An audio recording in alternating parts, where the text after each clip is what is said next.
Muy bien, vamos a comenzar. Quiero pedirles, por favor, que abran sus Biblias rápidamente, por favor.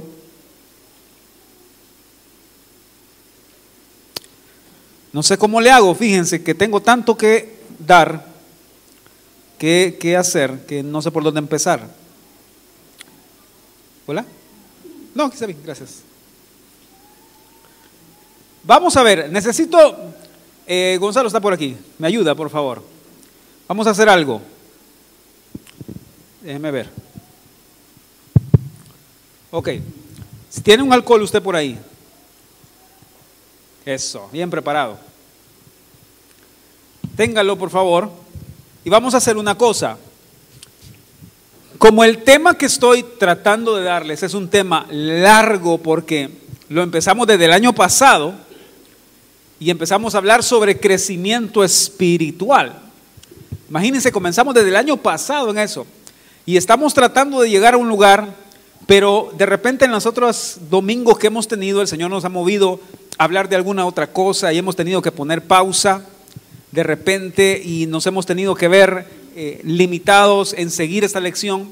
Entonces el problema que tengo es cómo hacer para condensar todas aquellas lecciones del pasado y hacer una sola bola, digamos, un solo cuadro de todo lo que hemos aprendido en el pasado.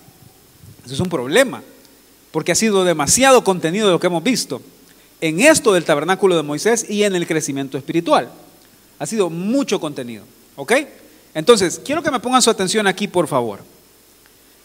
Allá afuera, el mundo, las personas que no conocen del Señor y podríamos decir las personas que son contra iglesia, es decir, personas que dicen las iglesias no funcionan, las iglesias están llenas de gente vividora, pastores vividores dicen, ¿verdad?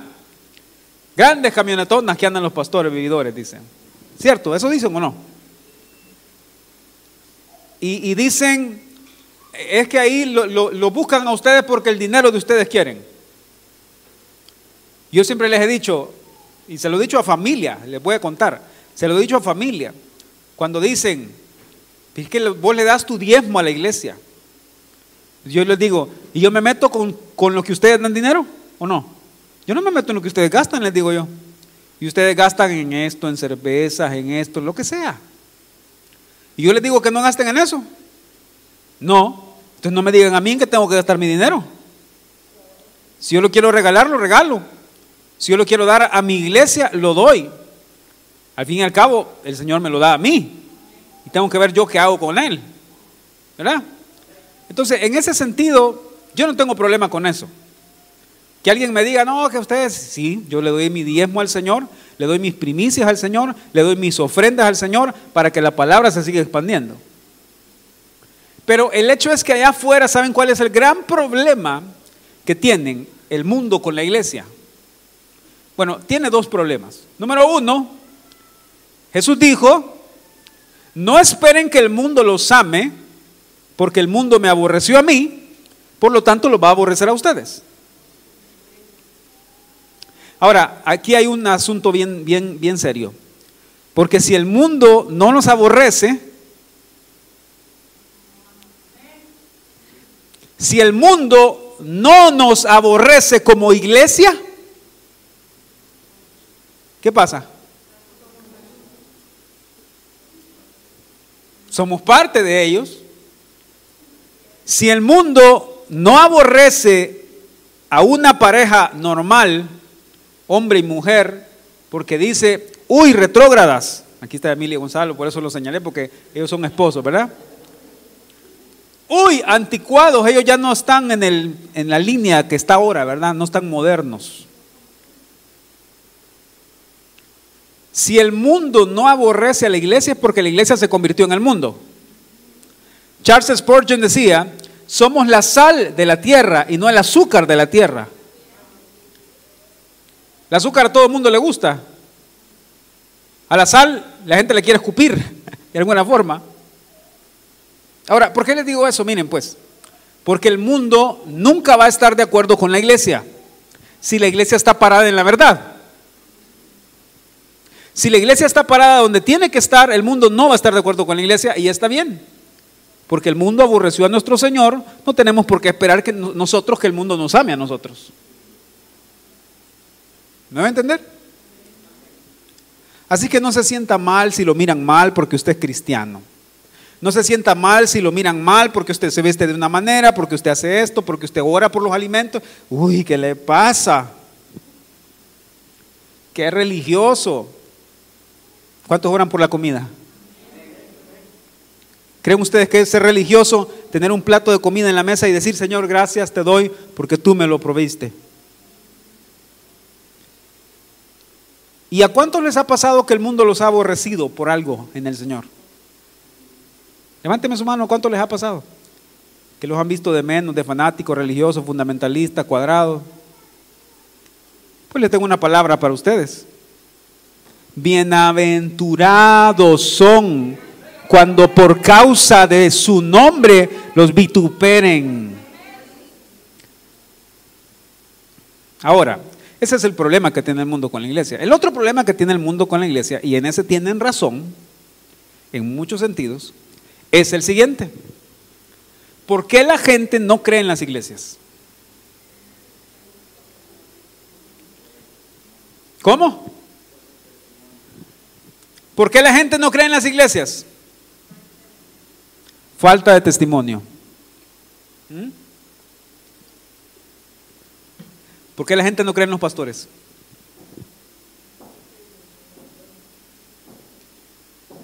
¿Por qué? Dicen una cosa y hacen otra. Yo ya me puse ahí mis barbas en remojo, ¿verdad? ¿Por qué la gente no cree en los pastores? Por gracia y misericordia el Señor nos ha puesto aquí para trabajar con ustedes, por ustedes y servirlos como pastores. ¿Por qué la gente no cree en los pastores? Porque han sido mentirosos, porque muchos se han aprovechado, no todos, ¿verdad? Ahora les hago una pregunta a ustedes. ¿Por qué la gente de afuera no cree en ustedes?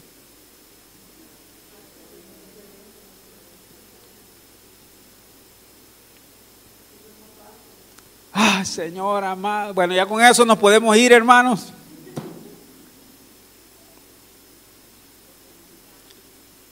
¿Qué falta en la iglesia? No en Casa de Misericordia, estoy hablando del cuerpo de Cristo. ¿Qué falta en la iglesia? ¿Por qué el mundo no cree en la iglesia? ¿O por qué la gente de afuera no cree en la iglesia? No hay cambio. No hay congruencia. No hay unidad. No hay humildad. No hay testimonio. No les voy a pedir que me levanten su mano, pero ¿han conocido ustedes a alguien que ha intentado hablar del Señor y simplemente no le reciben? No porque la persona sea dura de corazón, sino porque la persona que está intentando hablar del Señor no tiene testimonio.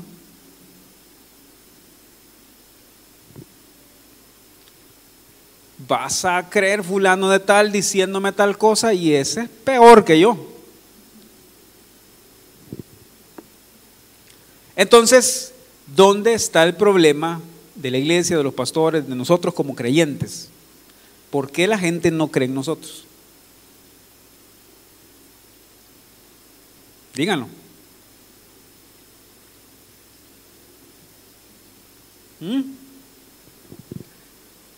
Perdonen, necesito tórtolo dulce porque ya ven que tengo una semana y algo de que se me quitó el COVID. Ah, está, gracias. Y me pica la garganta después de hablar mucho. A ver, no estamos caminando. ¿Falta de qué? Falta de poder espiritual también. ¿Saben dónde está nuestro problema? Estamos estancados, no estamos creciendo, no estamos cambiando. Ahora, también sé que en el mundo la gente va a decir, es que vos tenés que cambiar. Y ellos nunca van a querer cambiar nada. Y nuestro deber no es cambiar por la gente, en un sentido. Nuestro deber es cambiar por el Señor. ¿Están de acuerdo? Entonces, ahora sí vámonos para la Biblia, pues. Vámonos a Juan 3:30, por favor. Entonces, esa es la tarea titánica que yo he tenido por la gracia del Señor y por lo que el Señor me ha puesto en el corazón a compartirles desde hace un año, pues.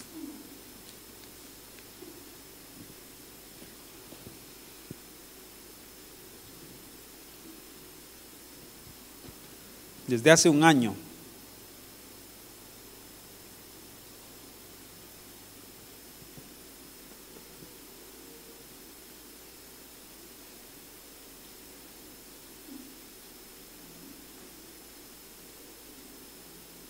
¿Lo tienen?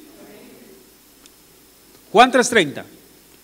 Léanlo en voz de ejército, por favor. 1, 2, 3.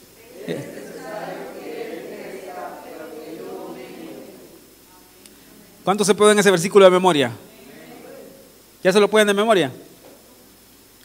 Es necesario que Él crezca, pero que yo mengüe. Entonces, aquí en la pizarra que ven ustedes, vamos a ver.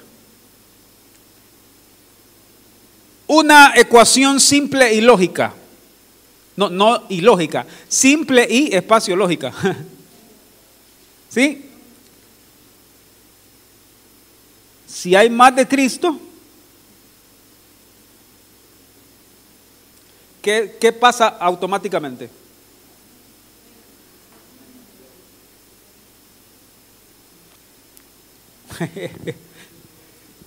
Más de Cristo, menos de yo, menos de mí mismo, menos de mi orgullo, menos de mi soberbia, menos de mi arrogancia, menos de mi terquedad, menos de mi obstinación. Más de Cristo, más de su carácter, más de su naturaleza, más de lo que Él es. ¿Está siguiendo? Esto se los he explicado, se los he enseñado y estoy tratando de retomar porque en los domingos que vienen, si el Señor nos presta vida, voy a tratar de ir condensando toda esta información. ¿Qué dice Romanos 8:29? Alguien que se lo pueda de memoria le doy un premio la otra semana, vaya. Si se lo pueden de memoria les doy un premio. Romanos 8:29, ¿qué dice? Son clásicos, esos versículos de veras ustedes me lo han escuchado una y otra vez. ¿Sí es cierto o no es cierto? ¿Qué dice? Nadie se lo puede de memoria, va, se los dejo a tarea.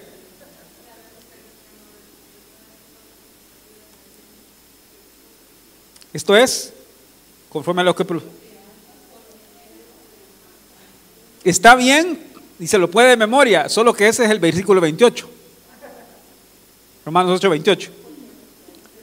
Pero Romanos 8:29, ¿qué dice?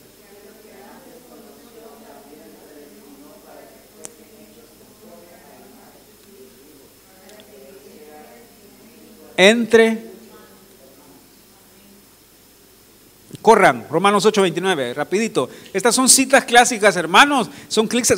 Estas ya se las he enseñado una y otra vez. ¿Cierto o no es cierto? ¿Por qué les estoy hablando de esto? Ahorita van a ver a dónde los voy a llevar. Porque estoy, como les digo, queriendo condensar todo esto. Recibí del Señor hace unos días preparar algo para ustedes y lo voy a empezar a trabajar en estos días y pronto les voy a dar el anuncio que es algo muy emocionante para mí. Solo les anticipo que es algo muy emocionante, ¿ok? Romanos 8:29.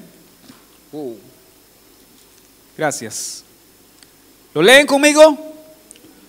Vamos, porque los que antes conoció, también los predestinó para que fuesen hechos su Hijo, para que Él sea el primogénito entre muchos hermanos. Va, entonces, ¿qué tiene que ver Romanos 8:29 con Juan 3:30, con esto del crecimiento espiritual? ¿Por qué la gente no cree en la iglesia? ¿Por qué la gente no cree en nosotros como creyentes? Tiene mucho que ver con esto.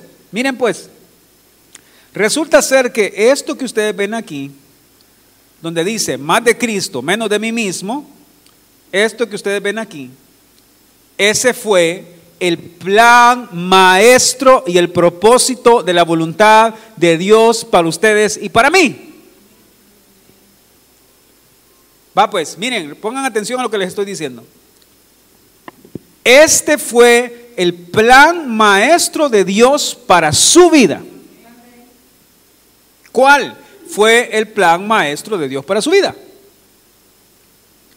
Fue que Cristo crezca en usted y que usted muera a usted mismo. Que Cristo crezca en mí y que yo muera a mí mismo. Ese era el plan maestro y el propósito de la voluntad de Dios. ¿Cómo lo sé? ¿Cómo lo saben? ¿Que no es eso lo que ustedes acaban de leer en Romanos 8:29 pues? ¿Qué dice? ¿Para qué nos predestinó? ¿Para qué nos llamó? ¿Para qué nos preparó? ¿Se acuerdan cuando dice buenas obras que fueron preparadas de antemano, para que andemos en buenas obras que fueron preparadas de antemano en la eternidad pasada para nosotros? ¿Se acuerdan de eso? ¿Para qué nos predestinó el Señor? Mira, Vladi, ¿para qué te creó el Señor y para qué te predestinó? Te predestinó para que la imagen de su Hijo sea formada en ti. ¿Me están siguiendo?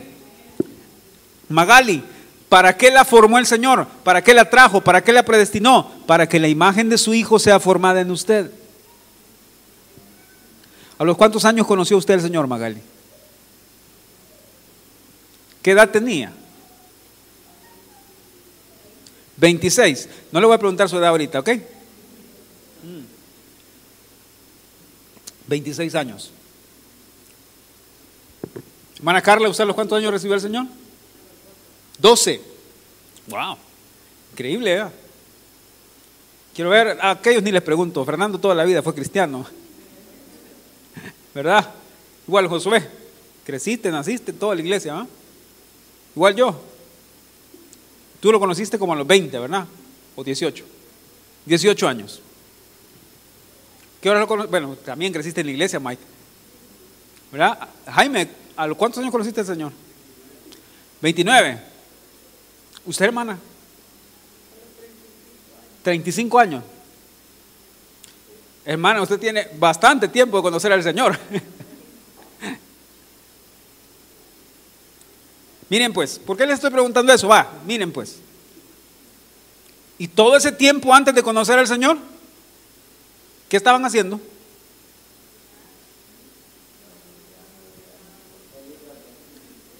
Disfrutando del libre albedrío, dice. ¿Qué estaban haciendo todo el tiempo antes de conocer al Señor, antes de oír al Señor? Estamos muertos en delitos y pecados. Yo creo que Reinaldo es segunda o tercera vez que viene, ¿va? Segunda vez. Va. ¿Y Reinaldo qué estaba haciendo todo ese tiempo antes? ¿Y por qué vino hasta ahora a la iglesia? ¿Por qué no vino hace 10 años? Bueno, ni había esta iglesia, pues, pero habían otras. Pero ¿por qué vino hoy aquí?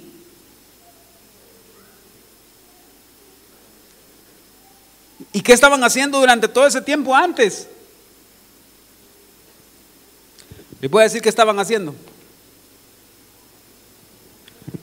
O les voy a decir dónde estaban o cómo estaban. ¿Saben cómo estaban? Con la mano de Dios detrás de ustedes. Pasando por adversidades, dificultades y todo lo que la vida nos trajo, la familia donde nacimos, el lugar donde nacimos, el lugar donde crecimos, la experiencia que tuvimos en nuestra crianza, nuestro papá, nuestra mamá, los tíos, los abuelos que nos criaron, la abuela que nos instruyó en la palabra, y veníamos por el camino y la mano de Dios detrás de nosotros. La mano de Dios detrás de nosotros. ¿Ustedes creen que fue casualidad que nacieran en San Salvador? ¿Por qué no nacieron en Tikbontú?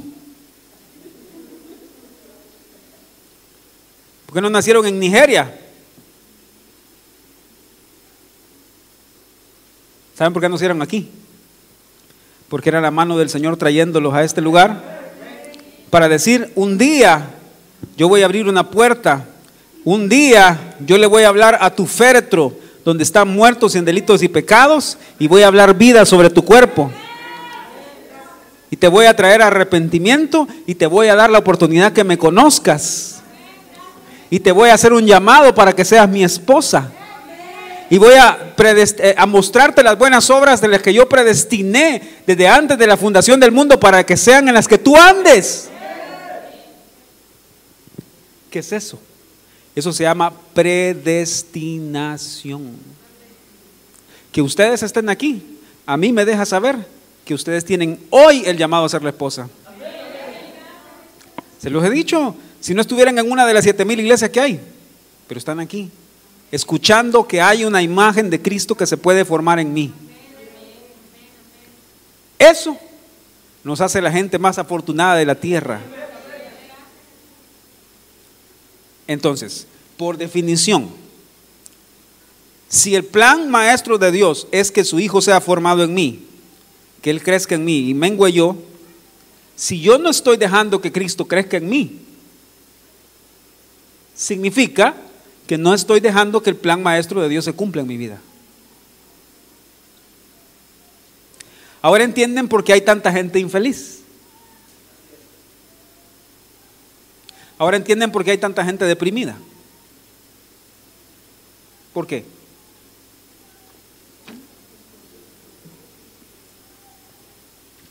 ¿Por qué hay tanta gente infeliz? ¿Por qué hay tanta gente queriéndose llenar de cualquier cosa el vacío del corazón? ¿Sí?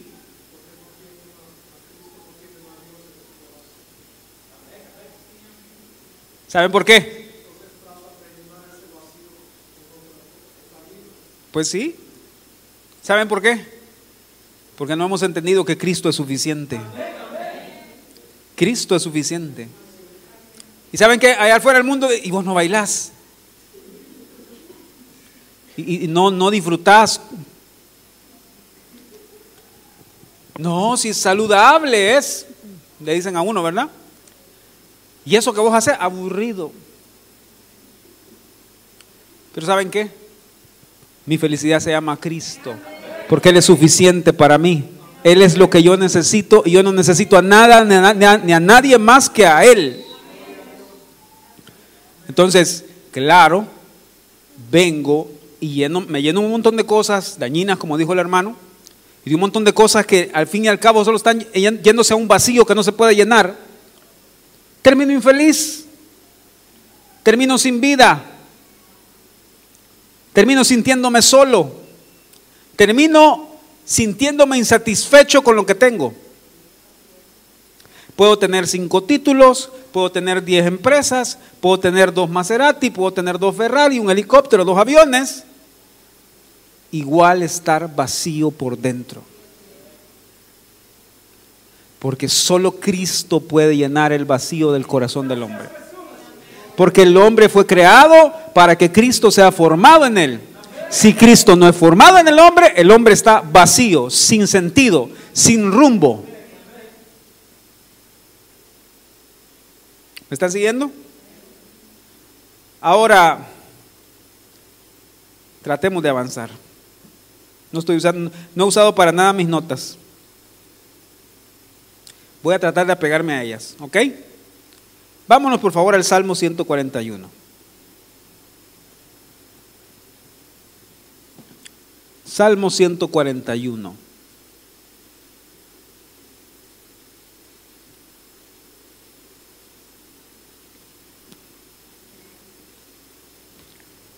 ¿Lo tienen? Entonces, ¿qué tiene que ver esta estatura?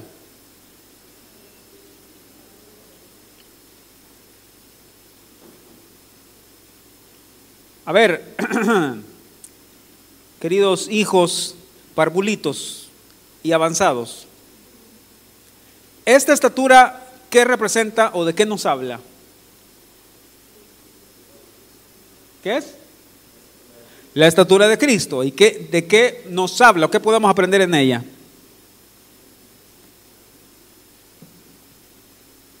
No los oigo. ¿Un mapa de cómo? ¿Un mapa de cómo? Un mapa de cómo Cristo puede crecer en nosotros, ¿cierto? Voy a resumir las 2 lecciones anteriores, que se hicieron 4 lecciones más. Miren pues, ¿qué pasa en el altar del holocausto? ¿Qué pasa ahí? ¿Cómo crecemos? ¿Se acuerdan? Crecemos cuando aprendemos a caminar un camino de sangre. ¿Qué es caminar un camino de sangre? Tener presente todo el tiempo el sacrificio de Jesús para que eso dirija nuestro caminar. ¿Sí? Pensar siempre en el sacrificio de Cristo para que eso me permita o me ayude a caminar como agrada al Señor. Es decir, yo con esto que voy a hacer, yo estoy pisoteando la sangre de Cristo, o con esto que yo voy a hacer, estoy desagradando al Señor, o con esto que yo voy a hacer, estoy menospreciando a Cristo. Eso es caminar un camino de sangre. ¿Sí? Luego había otra experiencia también en el altar del holocausto. ¿Cuál era? Fuego. ¿Qué pasaba con ese fuego? Díganlo, ¿qué pasaba con ese fuego? O más bien, ¿de dónde provenía ese fuego? Ajá.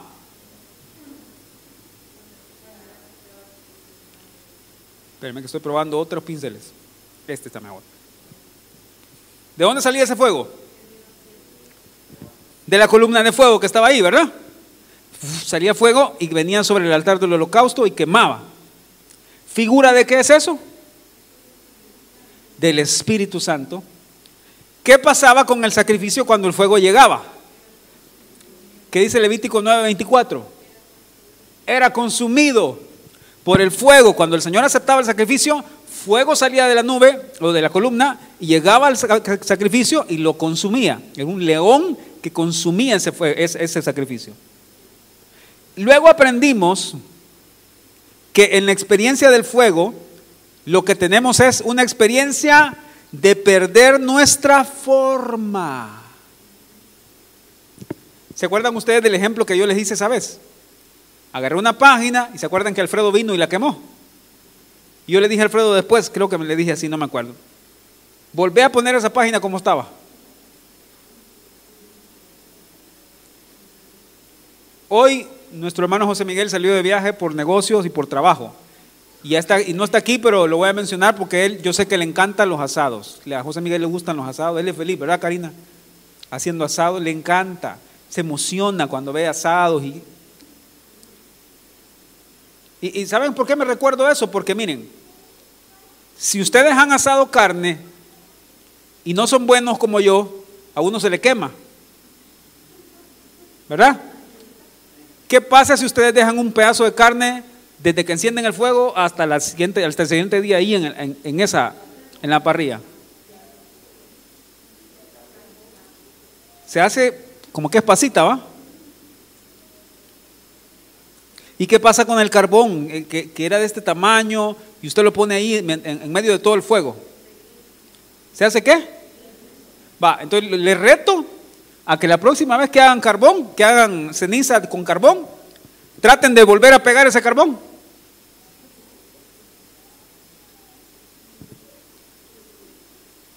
Traten de volver a unirlo y volver a hacer una pelota de carbón. ¿Cree que se puede? Traten de la carne que se quemó, traten de que vuelva a estar como estaba. No se puede. ¿Por qué? Porque el fuego transforma. El fuego cambia nuestra forma. Entonces, miren pues, va. ¿Qué creen ustedes? ¿La llenura del Espíritu Santo, la investidura del Espíritu Santo, es solo caer cuando nos tocan? ¿Qué es ser lleno del Espíritu Santo? Ser transformados. Si no, solo somos puro show. Ya no van a venir otro domingo ustedes, ¿no? Si vengo a la iglesia, si canto bien fuerte, si el Espíritu me toma, pero sigo siendo el mismo, mentiroso, desinteresado por la palabra, no me llama la atención leer la Biblia, no me llama la atención orar, perdóneme. Pero usted no está haciendo nada, ni yo estoy haciendo nada si eso no me transforma.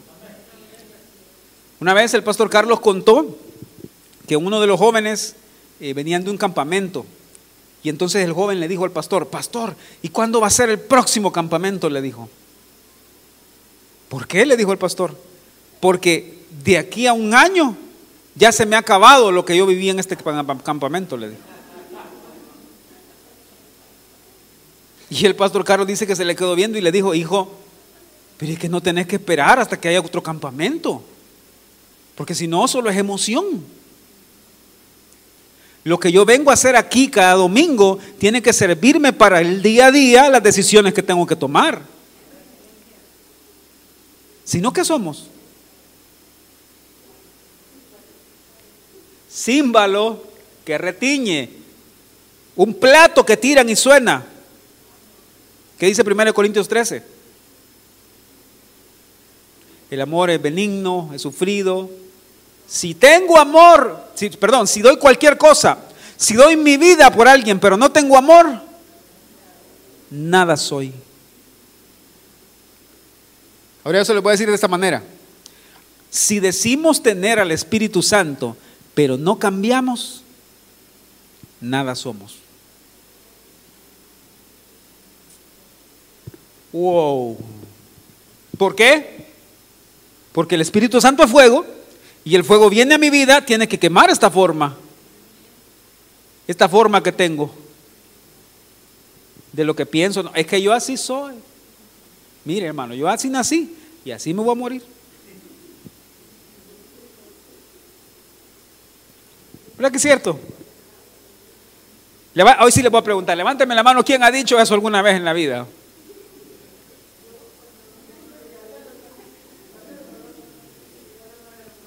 Y entonces el Señor desde arriba dice, con que sí, ¿no? Tan bello el Señor, ¿verdad? Con que sí, ¿no? Te voy a dar que conozcas a mi Espíritu Santo. ¿Saben que hay otro fuego también en la Biblia? No solamente el fuego del Espíritu Santo. ¿Cuál es otro fuego?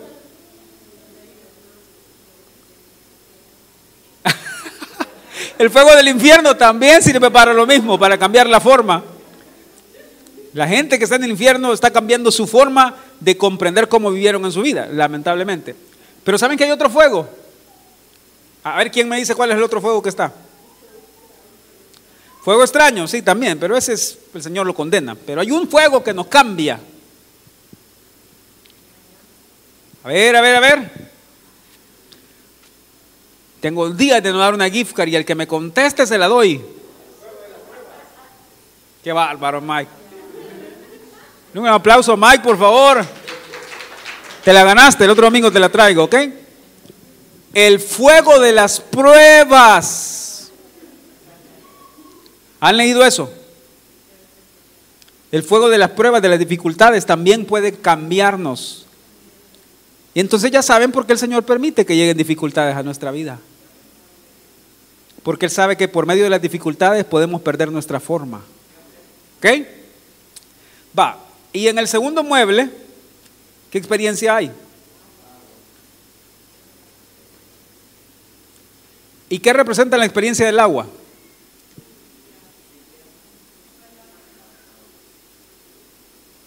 A ver. Lavarnos. ¿De qué? De nuestra vieja naturaleza, de nuestros enojos, de nuestra ira, de nuestros pleitos, de nuestras contiendas, del rechazo, del resentimiento, de nuestras manchas, de nuestras obras, de nuestro caminar. ¿Se acuerdan que ahí les decía? ¿Qué hay en el nombre? Pues ya les dije la respuesta. ¿Qué hay en el agua? El nombre. Pues sí. ¿Qué hay en el agua? El nombre. Pero lo siguiente, si se los pregunto, no me lo van a contestar. ¿Cómo demuestran ustedes en la palabra que en el agua está el nombre?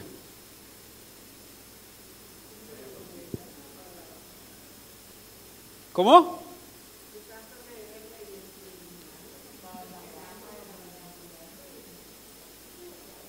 Muy bien, así es, de tanto leerla, eso nos va limpiando, dice la hermana. Muy bien, la hermana Karina dice, porque el agua es la palabra. Muy bien, ¿quién más? Josué, ¿qué dijiste? Cuando nos bautizan,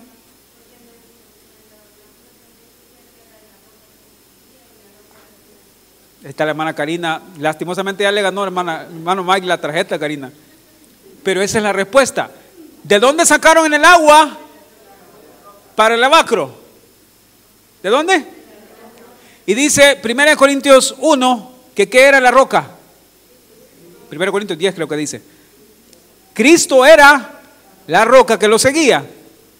Entonces, el agua que salió de la roca, ¿qué era? Era la naturaleza de Cristo. Entonces, cuando yo voy, vaya, miren pues, ahí voy a terminar, creo que ya es la una, ¿verdad? Ya me emocioné. Cuando yo voy a las aguas y lavo mis manos y lavo mis pies y lavo mis faltas y lavo mi enojo, lavo todas esas cosas que siento adentro en el agua de su nombre, cuando las manos están limpias y las levanto delante del Padre, ¿qué mira el Padre en mis manos? ¿El nombre de quién? Cada vez que yo me lavo en la palabra y me acerco al Padre, cuando estoy limpio, lo que el Padre mira no es a mí. Lo que el Padre mira es la naturaleza del agua de su Hijo en mí. Así se crece, con sangre, fuego y agua. Caminando un camino de sangre, dejando que el fuego queme nuestra forma, nos transforme por completo y viviendo una vida vistiéndonos del nombre de Jesús.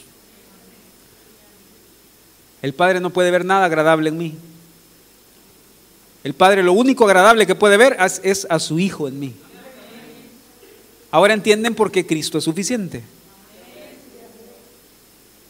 ¿Qué dijo Él?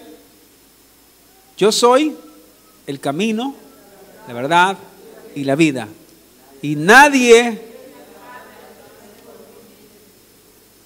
solo Cristo. Él es suficiente. Él es lo que necesitamos. Bien, lo logré. Traté de condensar todos los mensajes anteriores. ¿Para qué? Para prepararnos. ¿Por qué? Porque el otro domingo, si el Señor nos presta la vida, les voy a explicar cómo se crece en la oración. ¿Por medio de qué? De entender el ejemplo de Jesús. Si estuvieron en el estudio del jueves, ¿cuántos estuvieron en el estudio del jueves o ya lo vieron? ¿Se acuerdan que les expliqué que en Getsemaní Jesús llegó y primero dobló sus rodillas? Padre, si es posible, pasa de mí esta copa. Pero en Mateo nos dice que después se postró en su rostro en tierra. En la medida en la que la tentación y su prueba fue aumentando, su sujeción y su obediencia al Padre también fue para abajo. Fue más profundo y llegó al piso a tirarse por completo en obediencia a su Padre. Así se crece en oración. Así que no se lo pierdan el otro domingo. ¿De acuerdo? Pónganse de pie, por favor, y vamos a orar.